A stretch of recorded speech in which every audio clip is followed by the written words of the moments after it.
I've had the pleasure of working with Bill in many ACD-related projects. Bill's always been a great spokesperson for the Cord family, and he's really helped to keep the legacy alive in many, many ways. So I'd like to ask Bill to come up here and say a few words and share his thoughts about his grandfather and the new gallery.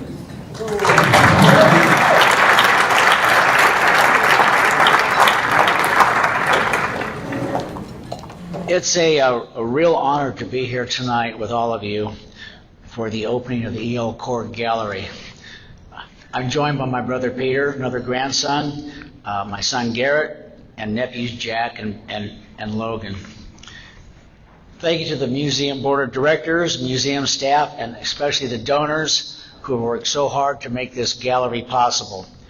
And thanks to each of you for being here tonight. Many of you know me, but for those who don't, my name is William Cord Hummel. I'm the oldest grandson of E.L. and Virginia Cord.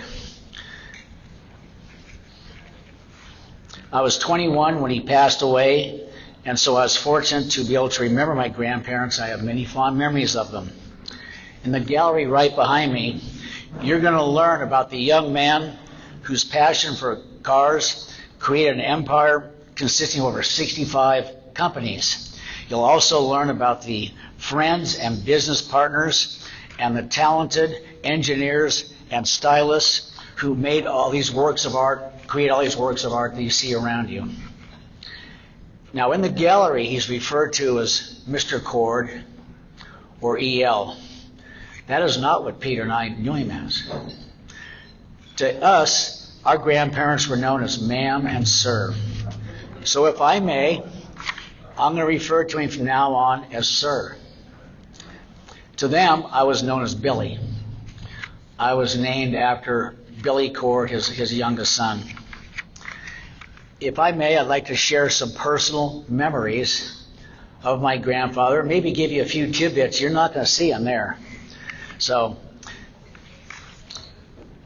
my earliest recollection of my grandfather was in the early 60s during holidays at Cord Haven, which was his mansion in Beverly Hills. I remember him mostly wearing a coat and tie. I felt as though he always had business on his mind, even when he was around us. He never stopped. Now, I was very young at that time, and I don't know how much time he spent with a little kid, but he was always wearing a coat and tie. Jay Leno asked me once, "Was your grandfather grumpy?" And I said, "Yeah, a little, But now in the entrance to Cord Haven was a bronze bust of E.L. Cord. In fact, it's here in the museum. It's upstairs in his office. As a child, I was scared of it, seeing that. Years later, ma'am said, "Get over it. You're getting the original plaster bust where that came from so you can look at it every day." So that's in my office there in San Antonio. It wasn't until my late teenage years that I got to spend a lot more time with Sir. Although we spoke about the cars occasionally, he wasn't really interested in talking about the past. He felt it was more important for all of us to look forward and to learn how to conduct ourselves in business. I remember Sir encouraged all of us to take jobs in different parts of the country. He told us if you can't understand how people in different parts of the country think, you will never understand what motivates them and how to sell to them. Now, he also said, if you can't be the biggest, it pays to be different. Now, isn't that the truth? Nobody forgets the first day they see one of Gordberg's cords. He admonished us not to spend our money buying these cars. Now, I didn't always follow his advice, and so I caught a severe case of coronavirus. This is down at my ranch in Texas. Another little tidbit was he loved ice cream. Ice cream was a real luxury in the 1910s. His mother would never let him have it. So all of his residences, including his ranch, had soda fountains that all held, 4 3-gallon things of ice cream. He loved his ice cream. One night, Sir and I were in his penthouse at the Waldorf Astoria in New York.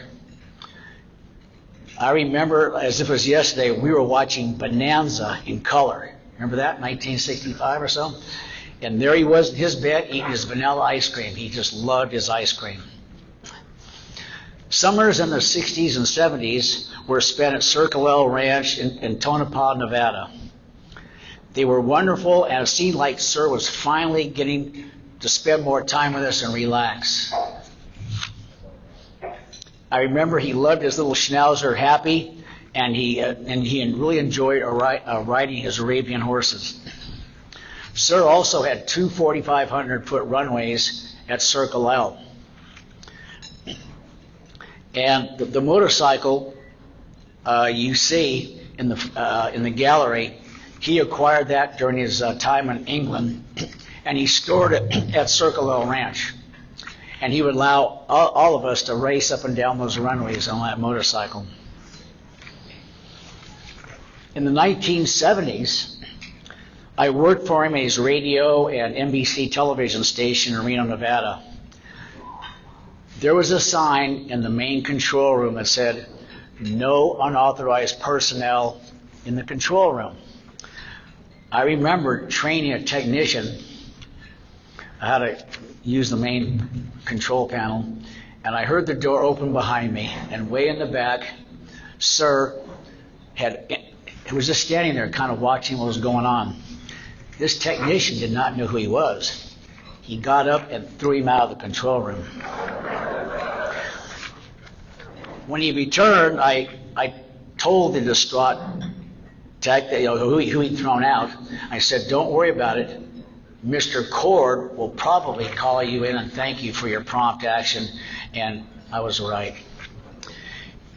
During my tenure on the club board of directors and as a past president, I've had many opportunities to sit in his office and in his boardroom.